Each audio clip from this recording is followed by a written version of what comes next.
In a small house in Arboga, Sweden, where people believed nothing bad could ever happen. But within minutes, it turned into a scene of horror. The man called the ambulance at 7:20 p.m, meaning the attack happened within 13 minutes. Verktygsgatan 2B Arboga, 3 personer, blöder jättemycket. A woman and 2 children became victims of blind jealousy. The person responsible for the tragedy ultimately paid the price with a life sentence without the possibility of parole.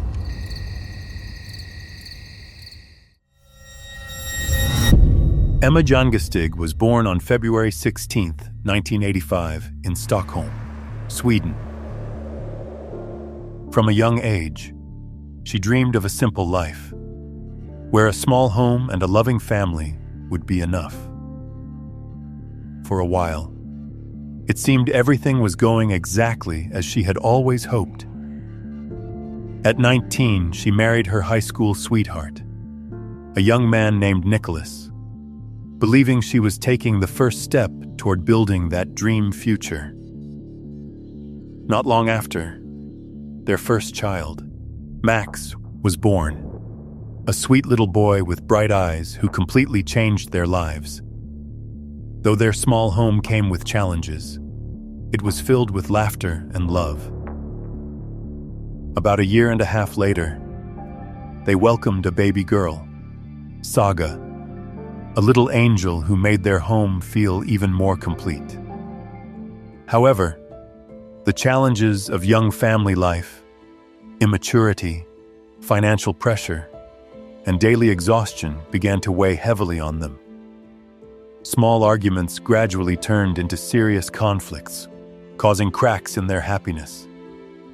Shortly after Saga's birth, the couple decided to separate.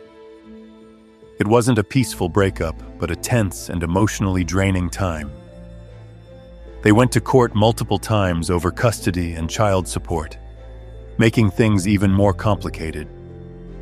Although Nicholas expressed his desire to reconcile, by then, Emma was exhausted and unwilling to go back to the past.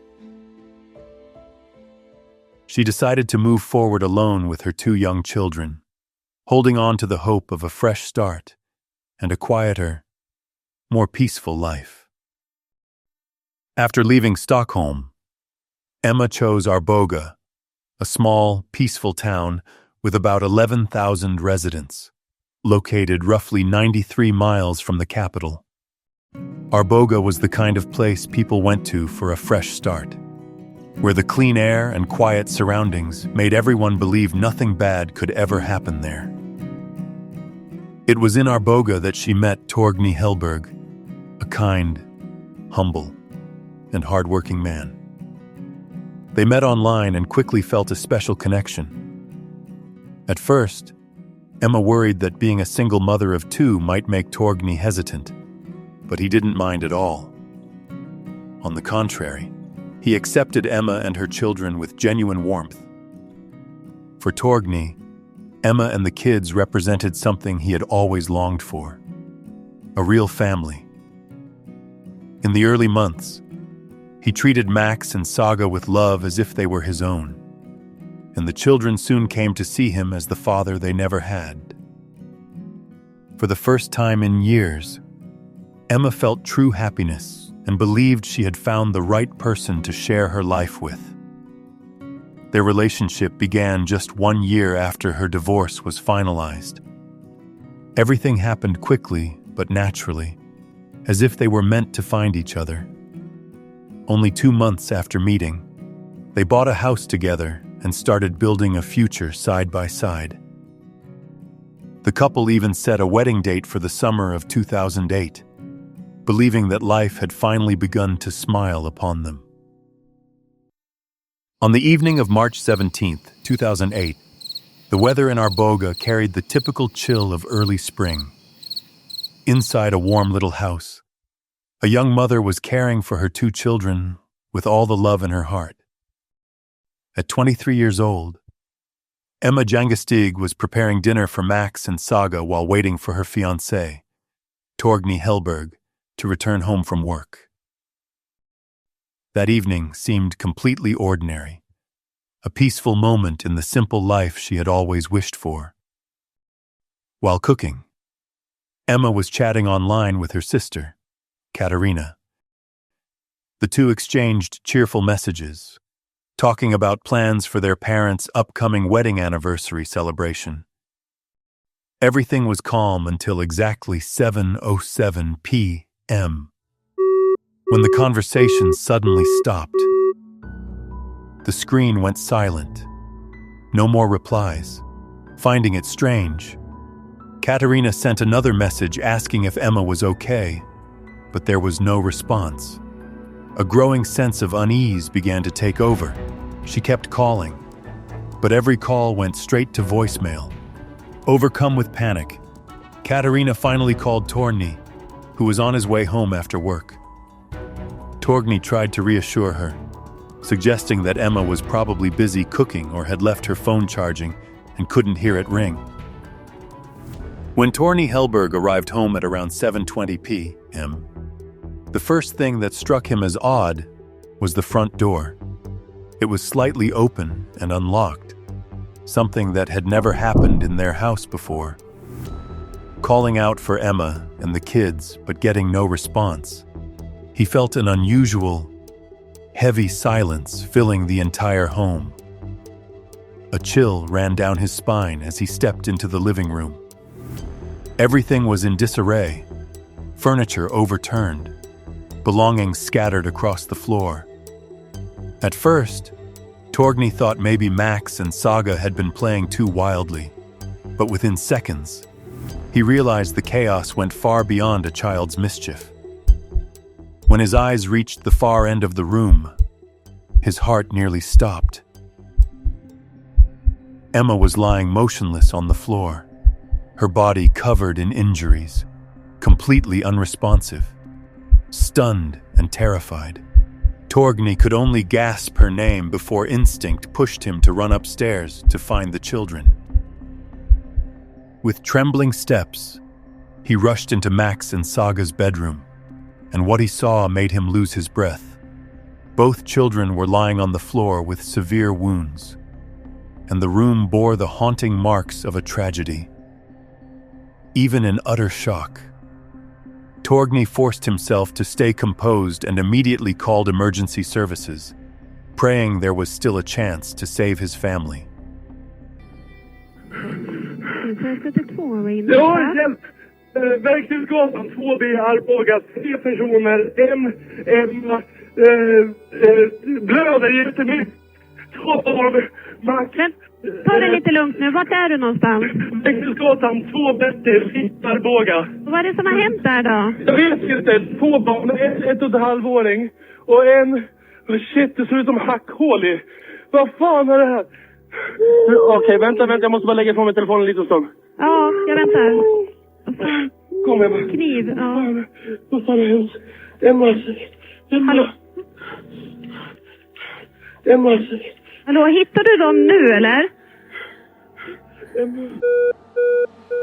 Shortly after receiving Torgny call at around 7:20 p.m., paramedics and police officers quickly arrived at the house in Arboga. As they stepped inside, they were stunned by the chaotic scene before them. Furniture was scattered, and the walls and floors bore the marks of a serious tragedy that sent chills through everyone present.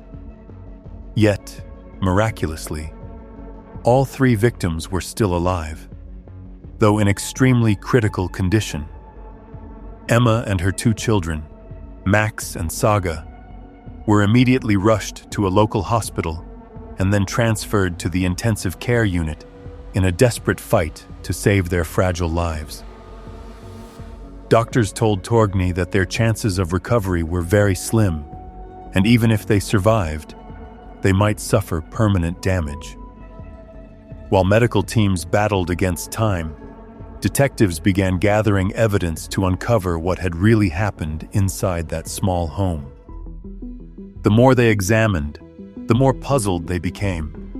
There were no signs of forced entry, no pried doors or broken windows, and no trace of any stranger inside the house. All valuables, wallets, jewelry, and personal belongings were untouched. Clearly, this was not a random burglary. To investigators, this pointed to a deliberate attack, an act driven by something deeply personal and filled with hatred.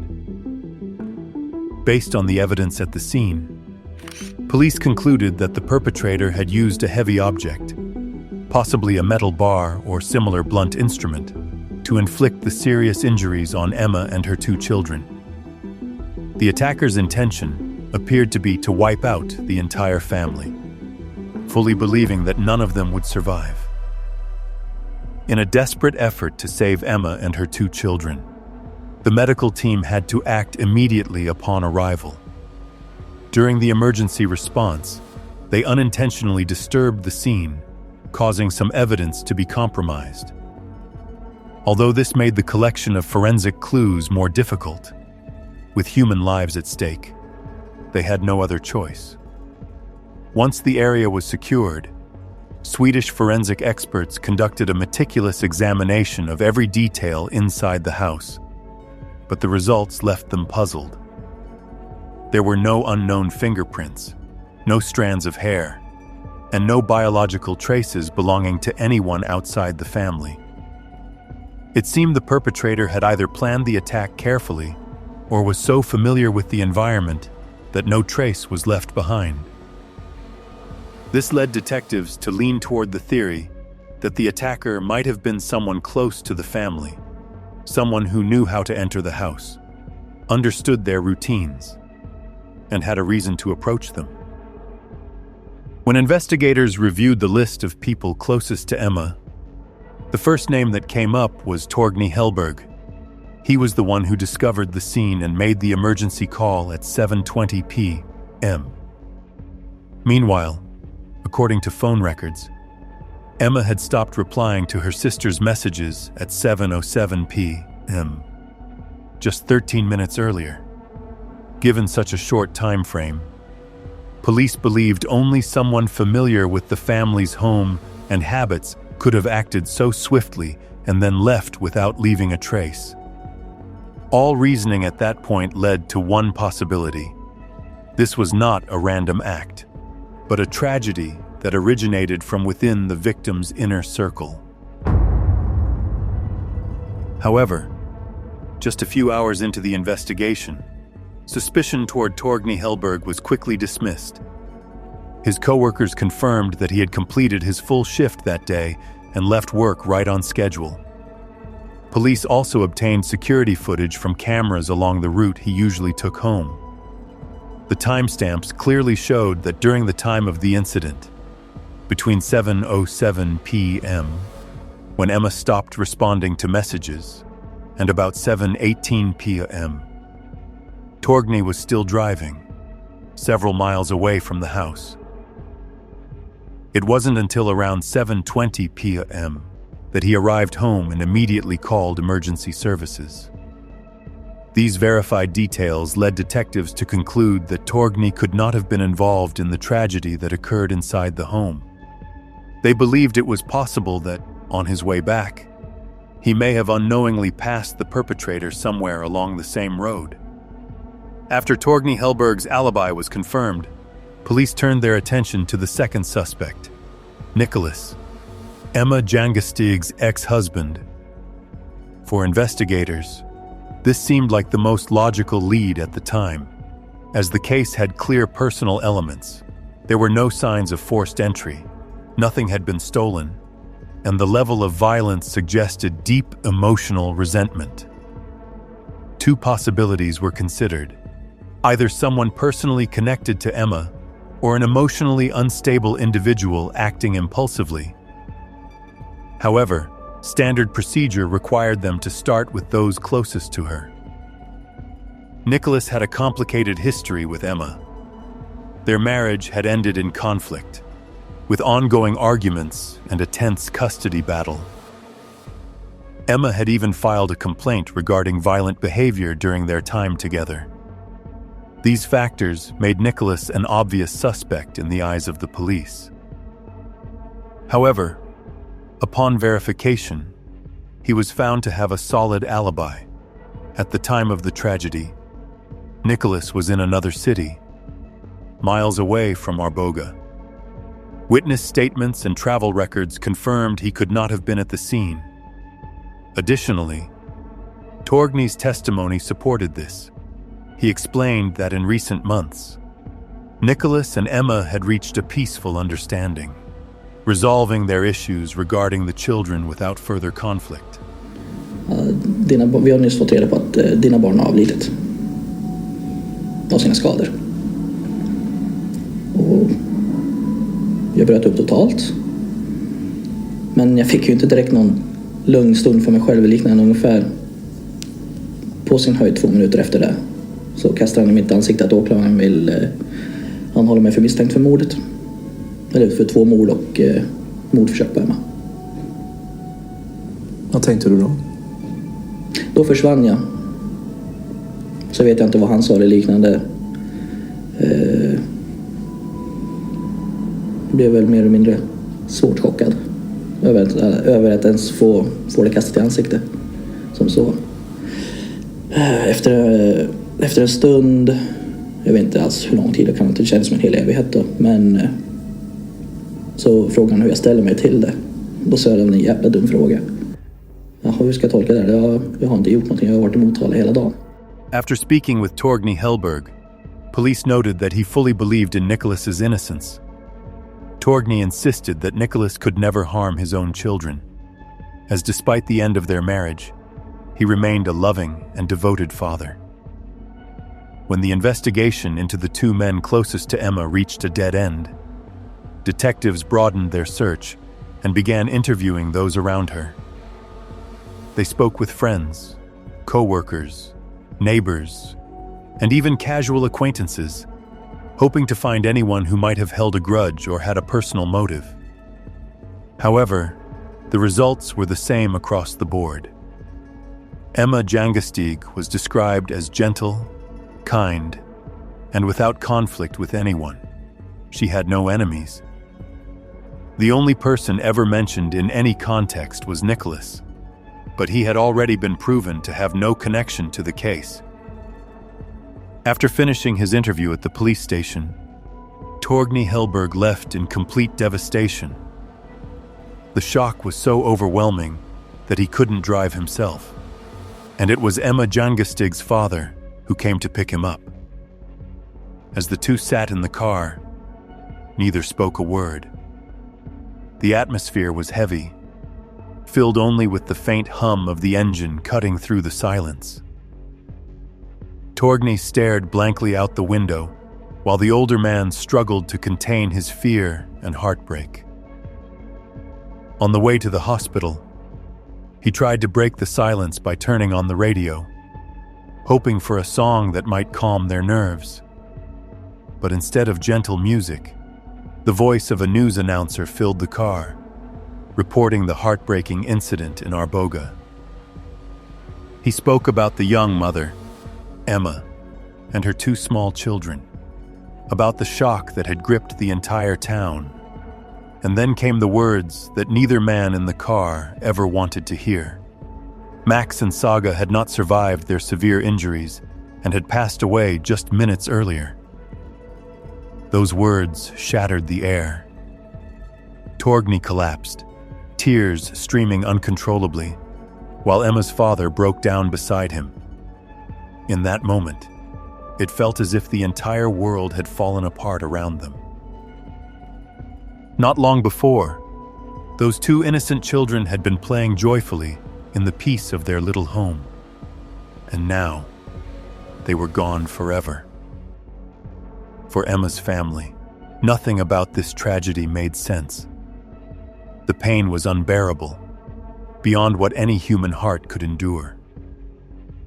Meanwhile, the Arboga police faced immense pressure from the media and the public. The entire town was desperate for answers, but the investigation had come to a standstill. There were no new leads, no clear witnesses, and no useful evidence from the scene. Desperate, detectives decided to return to their earlier line of inquiry, focusing again on Nicholas, even though he had already been cleared. The goal was to eliminate every possible doubt. Nicholas was brought to the police station in a state of exhaustion. Having just lost his 2 young children, he was completely broken. In the interrogation room, he trembled, tears streaming down his face, his voice shaking and uneven. He couldn't focus on any question. Each time Max or Saga's names were mentioned, he broke down crying. The officers soon realized they couldn't obtain any meaningful information from him in that condition. After reviewing all the evidence, travel records, witness statements, and exact timelines, police confirmed that Nicholas could not have been responsible for the tragedy. He was released, and once again, the case fell into another dead end. Jag fick inte prata med kurator, ingen psykolog, ingenting.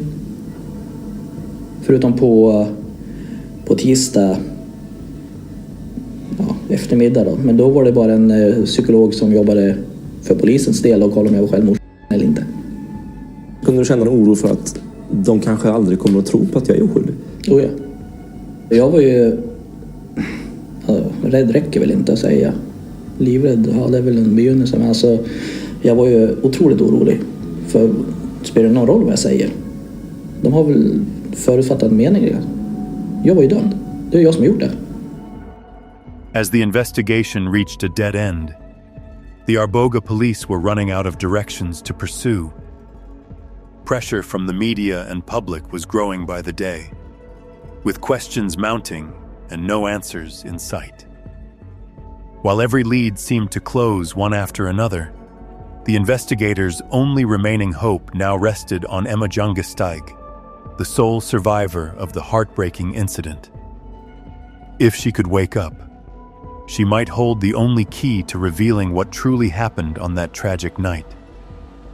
However, doctors treating Emma warned that her condition was extremely critical. They told police that even if she managed to emerge from the deep coma, the chances of a full recovery were almost non-existent. She might face permanent damage, including partial paralysis, difficulty speaking, and the possibility of never being able to communicate as before. Neurology specialists also explained that the areas of Emma's brain affected by her injuries had sustained severe trauma, meaning her memory and cognitive functions could be deeply impaired. That meant even if she woke up, she might not remember anything about the night of the tragedy. Still, the police waited, holding on to the faintest hope that she might open her eyes and finally tell them what really happened.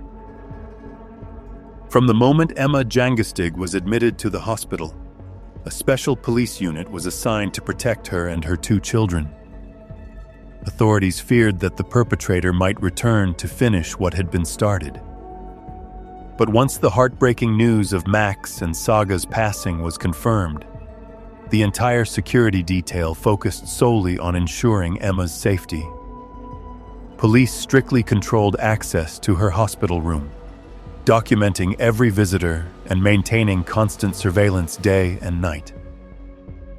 Meanwhile, fear gripped the entire town of Arboga, a once peaceful community now shrouded in unease.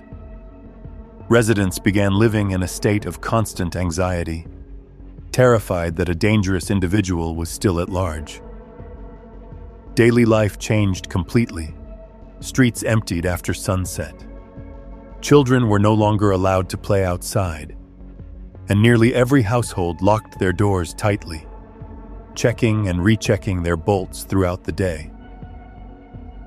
The quiet atmosphere of the small town was replaced by tension, confusion, and a heightened sense of vigilance. Although there were still no new leads, the Arboga police refused to give up. They coordinated with units from nearby towns and launched an extensive neighborhood canvass. Officers went door to door around the crime scene, asking residents if they had noticed anything unusual on the night of the tragedy. They searched every alley, checked every fence, and even swept through the narrow roads surrounding the area, but the results remained empty. When the door-to-door canvass yielded no results, investigators decided to expand their search by reviewing every available security camera in the area. They didn't stop at the cameras near Emma Jangestig's house.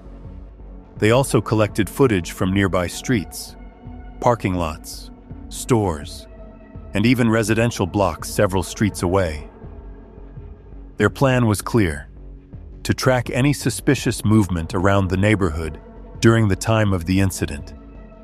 At the same time, police launched a large-scale field search for the dangerous object they believed had been used in the attack, possibly a heavy metal bar or a similar blunt instrument.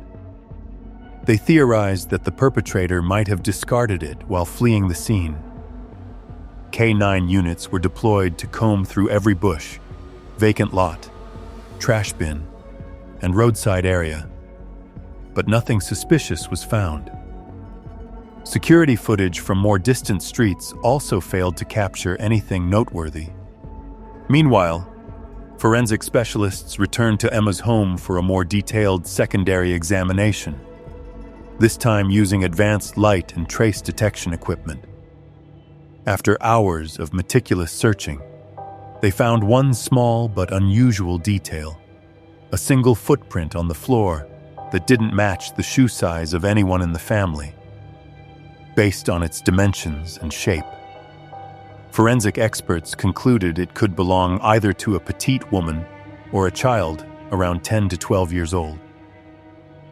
At first, police didn't consider it a major lead, assuming it might have been left behind by a family acquaintance who had visited previously.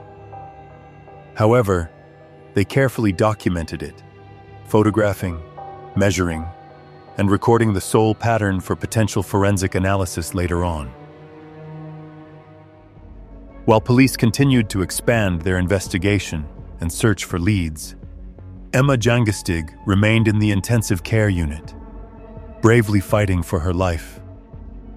Each passing day was a race against time, and with it, the mystery surrounding the case only deepened. Swedish media covered the story relentlessly. Images of the small house in Arboga appeared across newspapers and television screens nationwide. Yet no theory brought any real answers. Silence fell over Arboga, a once peaceful town now haunted by fear and confusion. In cafes, supermarkets, and on the nearly empty streets, one question echoed through every conversation: who could have done this?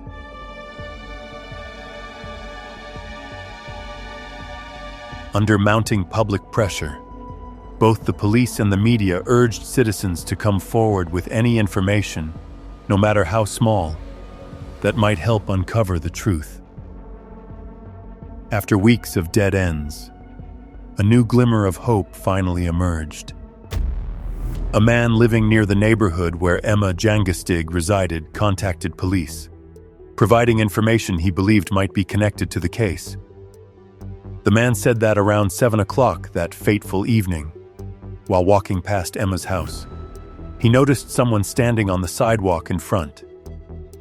The person was dressed entirely in black, wearing a hood that covered most of their face, and appeared hesitant, as if debating whether or not to approach the door. The scene caught his attention, but thinking nothing of it, he continued toward a nearby grocery store to pick up a few items. About 10 minutes later, on his way back, he passed the same house again.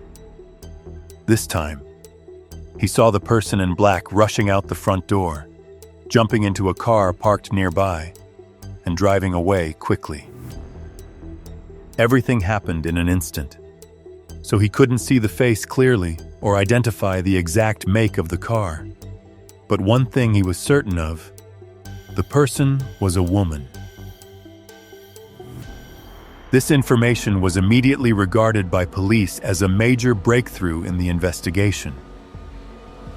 For the first time since the night of the tragedy, they had a clear description of a possible suspect. Building on that detail, detectives quickly shifted focus, reviewing the list of women who had close connections to Emma: friends, co-workers, neighbors, and even acquaintances from her past. They cross-checked each name, verified alibis, and traced their movements and whereabouts during the time of the incident. Because if the witness was right, then the woman seen that night couldn't have been a stranger. She must have been someone Emma knew. While the external investigation remained at a standstill, a faint glimmer of hope began to appear inside the hospital.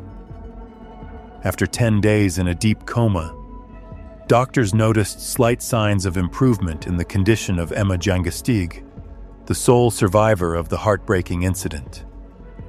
Subtle changes, such as a more stable heart rate, the gradual return of reflexes, and improved vital signs, made the medical team cautiously optimistic. For her family and those following the case, it was the first real step forward since that fateful night. On March 27th, 10 days after the attack, doctors decided to try awakening her from the medically induced coma. They slowly reduced her sedatives, allowing her body to readjust naturally. And then, in the long-awaited moment, she gently opened her eyes. Emma was awake. At first, she couldn't speak or move her body. Only her eyes shifted weakly, reacting to light and recognizing the familiar faces around her. For the doctors, it was a sign of life returning, but also an extremely fragile moment.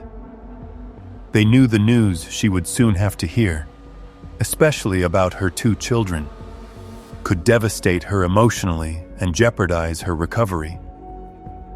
Therefore, the medical team and authorities agreed that under no circumstances should Emma be told about her children yet. They needed at least 3 days to ensure her body and mind were strong enough to withstand the truth. 3 days after Emma Jangestig regained consciousness, once her condition had stabilized, 2 detectives were allowed into her hospital room for a gentle interview. She lay quietly, her weak eyes opening as they asked if she remembered anything about that fateful night. Emma slowly shook her head, her face filled with confusion and despair. She couldn't recall anything.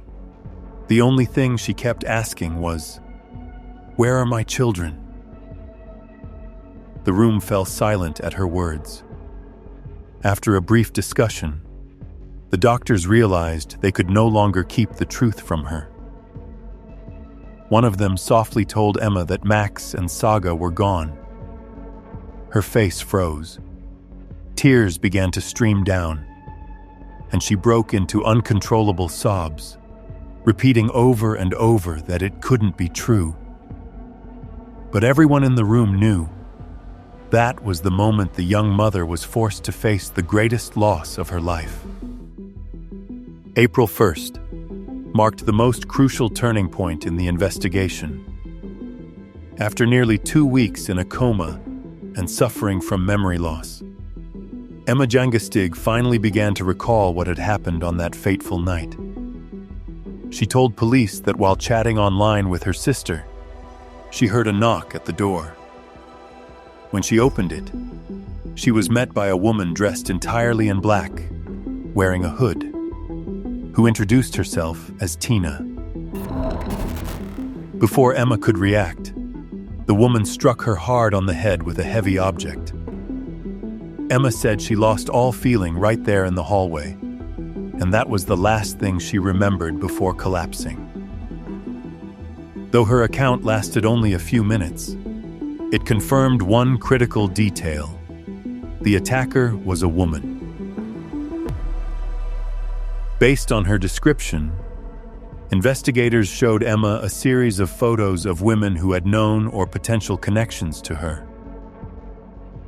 When the image of a woman named Christine Schurer appeared, Emma immediately pointed to it and said firmly, "This is the woman who knocked on my door that night." Her words stunned the entire investigative team. For the first time, they had a specific name, but it also raised an even bigger question. Who was Christine Schurer, and what could have driven her to harbor such hatred that it led to this tragedy? Everything began to make sense once police started digging into Christine Schurer's past. She was born in Germany and, by 2006, at the age of 31, was working at a hotel in Greece. It was there that fate brought her together with Torgny Hellberg, the Swedish man who would later become engaged to Emma Jangestig. At the time, Torgny was on vacation with friends and happened to be staying at the hotel where Christine worked. The two quickly developed a connection and entered into a brief relationship that lasted 5 days, something spontaneous rather than serious. When the trip ended, Torgny returned to Sweden, while Christine remained in Greece. They stayed in touch for a short while, until Christine, consumed by infatuation, decided to fly to Sweden unannounced. Her sudden arrival caught Torgny off guard, but out of politeness, he allowed her to stay at his home for a few days. However, it didn't take long for Torgny to realize that Christine wasn't the person he thought she was. She began showing controlling, possessive, and temperamental behavior. Her demands, calls, and messages became relentless, turning the relationship suffocating. After 5 months, Torgny decided to end all contact and move on with his life. To him, it had only ever been a fleeting romance. After Torgny Hellberg ended their relationship over the phone, Christine Schurer was furious. At the time, she was in Germany handling personal matters and had planned to return to Sweden to reconcile, but everything ended before she had the chance. Torgny made it clear that he wanted to move on and asked her not to come back to Sweden. However, Christine refused to accept that. She began sending Torgny a flood of messages, pleading, begging, and at times, desperate, forcing him to block her number. Even then, she found ways to reach him using new numbers, continuing to send messages until Torgny eventually had to change his phone number just to have some peace. When she discovered this, she started mailing handwritten letters directly to his home, confessing that she still loved him and only needed one more chance. That one-sided affection gradually turned into an obsession. In March 2007, Christine suddenly returned to Sweden without warning. She sought Torgny out and persuaded him to have dinner just to talk as friends. Out of politeness and a desire to avoid conflict, Torgny agreed but made it clear that he saw her only as an old acquaintance. Christine pretended to accept this, but immediately after dinner, she pressured him again, saying it was his last chance to save their relationship. Torgny stood firm, telling her plainly that he no longer had feelings for her and wanted all contact to end. By the summer of 2007, Christine Schurer had moved to Stockholm without Torgny Hellberg's knowledge. While Torgny began a new chapter in his life, Christine quietly kept watch from afar, still unable to let go of the past. In February 2008, she suddenly reappeared with a shocking claim. Christine said that during their brief relationship, she had become pregnant, but due to her unstable emotional state and their breakup, She had given the baby up for adoption. Torgny was completely taken aback. As he did the math, he realized that the timeline she mentioned didn't add up. There was no possible way she could have been pregnant and given birth within that period. When he tried to ask for details, the date of birth, the location, or any proof, Christine always dodged the questions, saying only, "That doesn't matter." Her vague and evasive answers made Torgny even more suspicious. To him, the whole story sounded like a fabrication, something Christine had invented as a way to force her way back into his life. By that point, Torgny was certain that every word she said was a lie.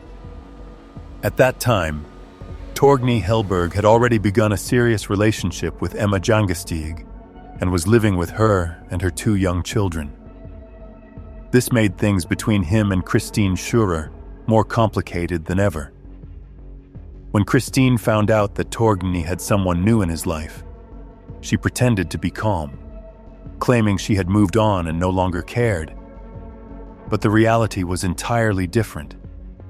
Emma, who knew all about Torgny's past because he had shared every detail with her, immediately recognized that Christine's story about a child they had together made no sense. Torgny agreed with her. In the following days, he tried to verify the truth by asking Christine for more information about the supposed child. However, Christine became defensive and avoided every question.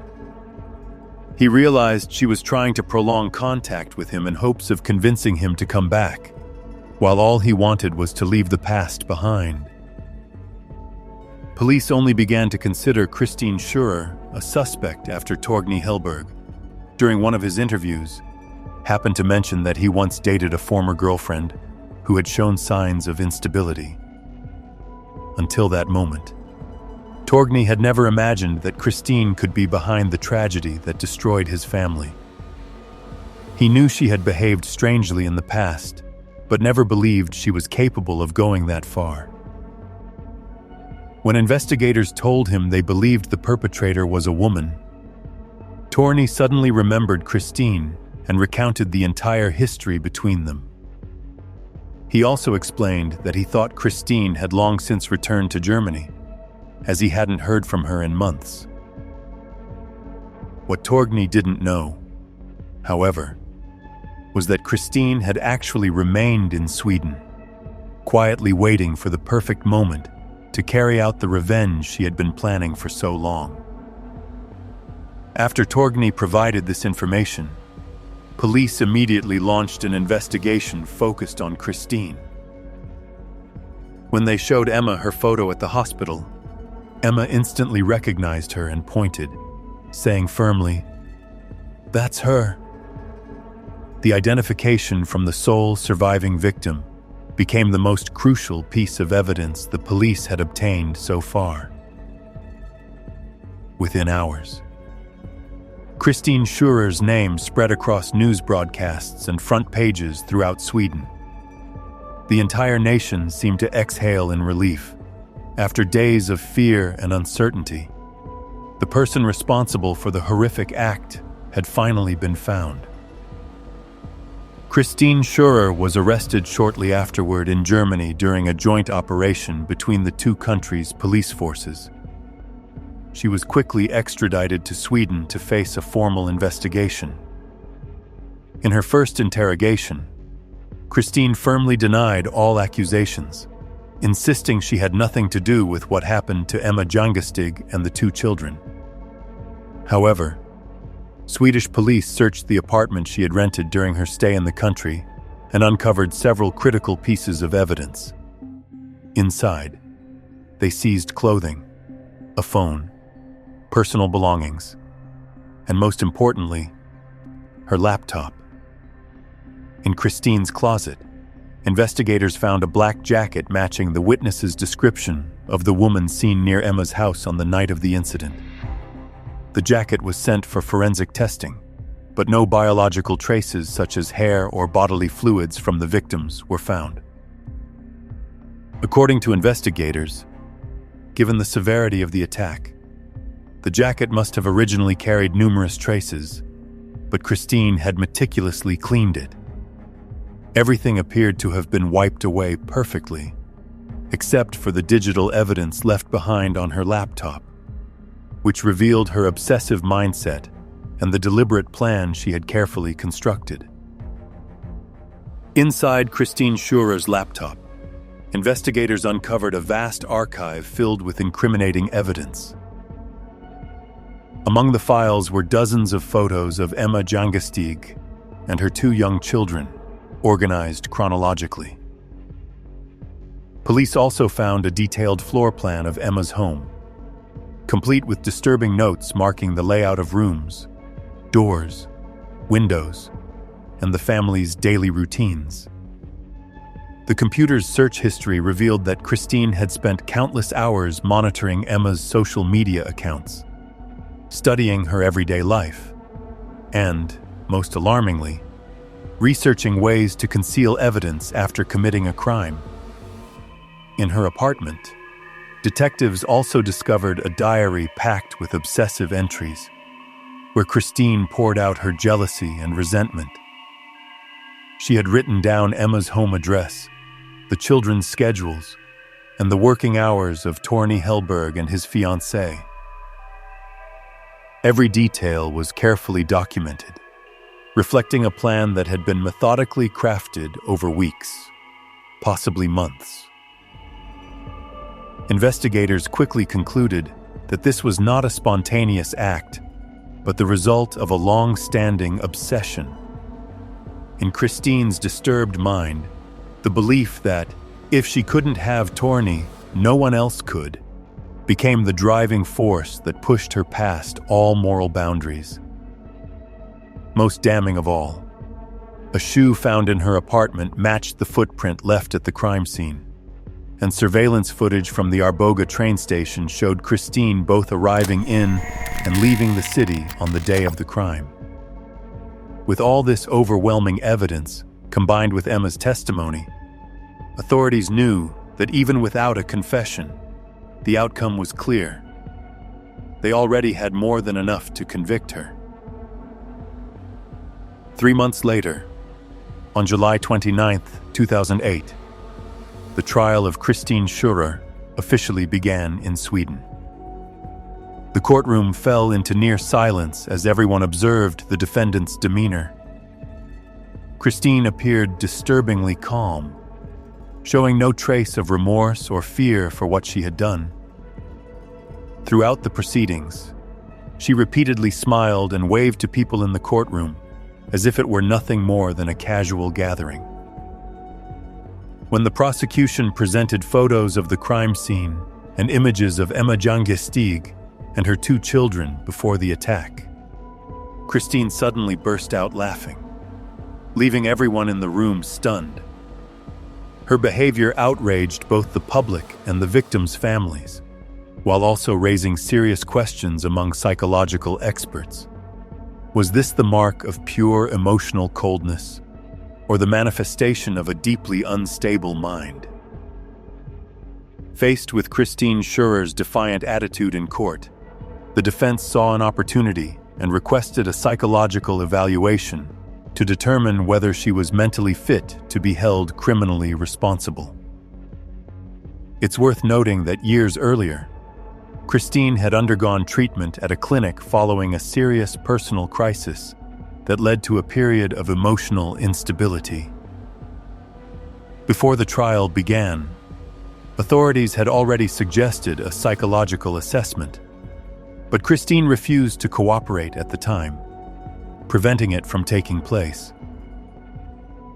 Given her erratic behavior in court, laughing, mocking, and appearing indifferent, many believed she might be suffering from some form of psychological disorder.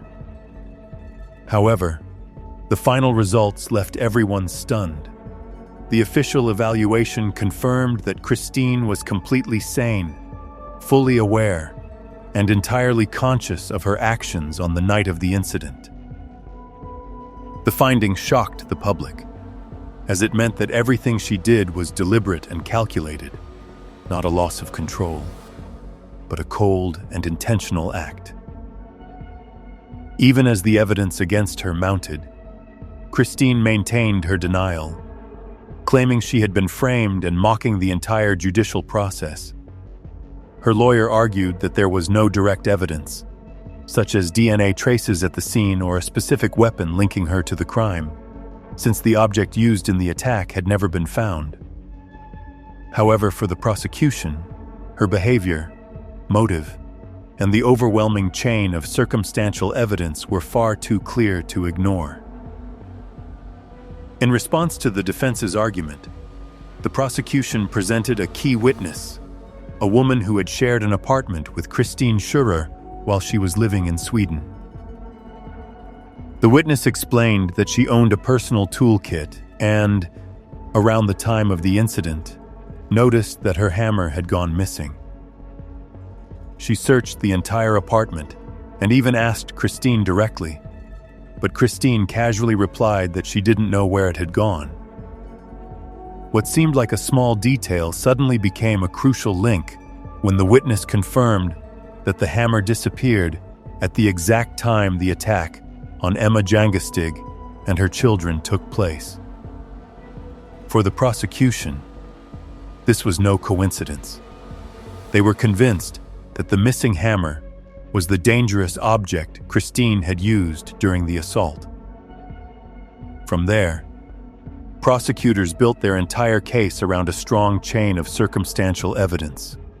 The testimony of the surviving victim, Emma, the statement of the woman who had lived with Christine, and the account of the witness who saw a woman fleeing from the victim's house that night.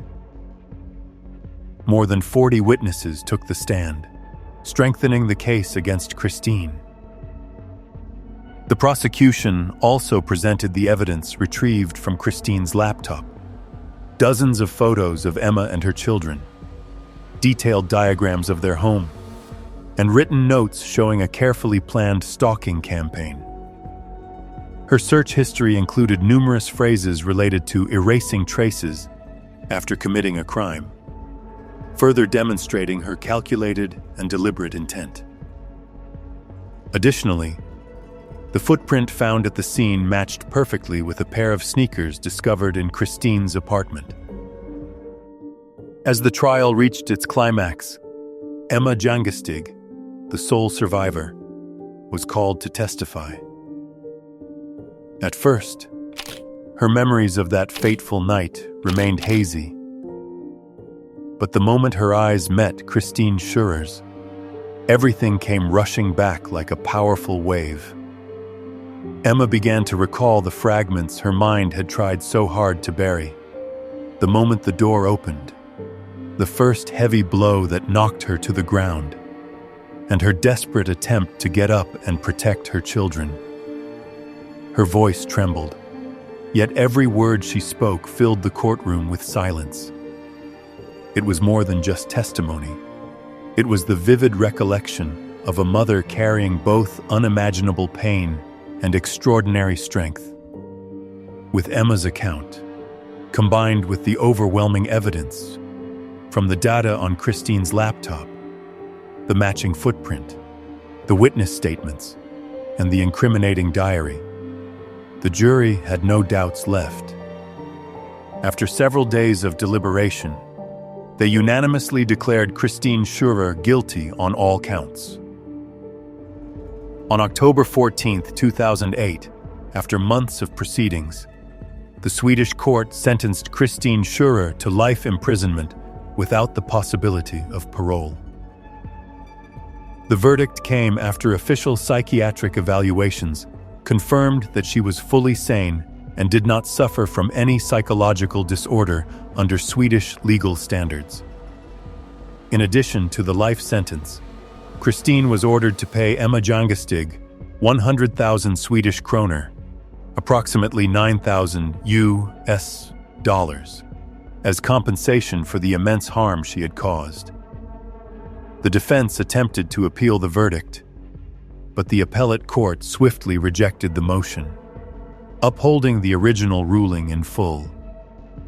After nearly 4 years in prison, in March 2012, Christine was transferred to a women's correctional facility in Vechta, Germany, where she continues to serve her sentence under an extradition agreement between the two countries.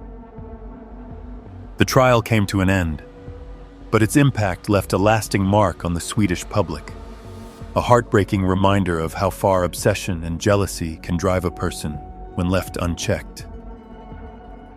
Emma Jangestig's recovery was slow and filled with challenges.